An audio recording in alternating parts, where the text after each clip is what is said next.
আজকে আমরা কি পড়বো? টনসিলাইটিস। টনসিলাইটিস মানে হচ্ছে ইনফেকশন বা ইনফ্লামেশন অফ টনসিল। তো আমরা জানি টনসিল কি। টনসিল হচ্ছে একটা, it is a part of ইমিউনি system. যখন ফরেন বডি আমাদের শরীরে অ্যাটাক করে, তো এই টনসিলটা ইনফেকশন থেকে প্রিভেন্ট করার জন্য আমাদের কাজে দেয়। এখানে 4 রকমের টনসিল দেখা যায়। একটা হচ্ছে ফ্যারিঞ্জিয়াল টনসিল, একটা হচ্ছে টিউবার টনসিল, একটা হচ্ছে প্যালাইটাল টনসিল, একটা হচ্ছে লিঙ্গুয়াল টনসিল। এই টনসিলগুলো মিলিয়ে যদি আমি একটা রিং ফর্ম করি, ওই রিংটার নাম বলা হয় অল লেয়ার রিং। আর টনসিলে যদি কোনো রকমভাবে ইনফেকশন বা ইনফ্লামেশন হয়, তাহলে ওটাকে বলা হয় টনসিলাইটিস। কি কি কারণ হতে পারে? এটা ভাইরাল কজেস হতে পারে, ব্যাকটেরিয়াল কজেস হতে পারে।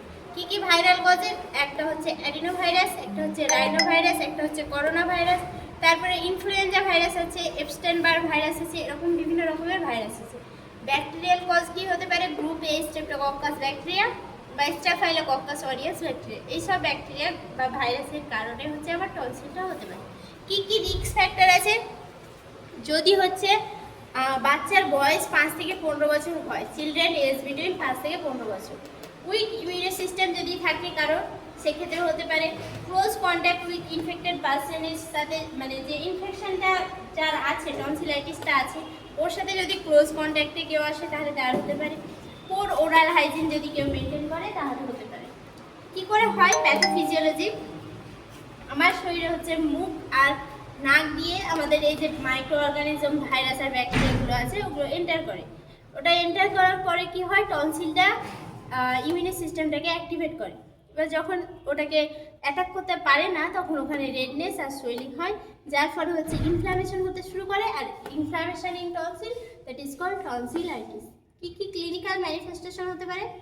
একটা হচ্ছে সোর থ্রোট হবে, মানে গলা ব্যথা হবে, পেন ইন সলোইং, গিলতে গিয়ে ব্যথা হবে, ডিফিকাল্টি ইন সলোইং, গিলতে অসুবিধা হবে, হ্যালোস্টোসিস, ব্যাড গন্ধ, মুখের বাজে গন্ধ আসবে, ফিভার, জ্বর হবে, রেডনেস সোয়েলিং ইন টনসিল, টনসিলটা ফুলে যাবে, লাল হয়ে যাবে, পাস আর হোয়াইট প্যাচেস দেখা যাবে টনসিল।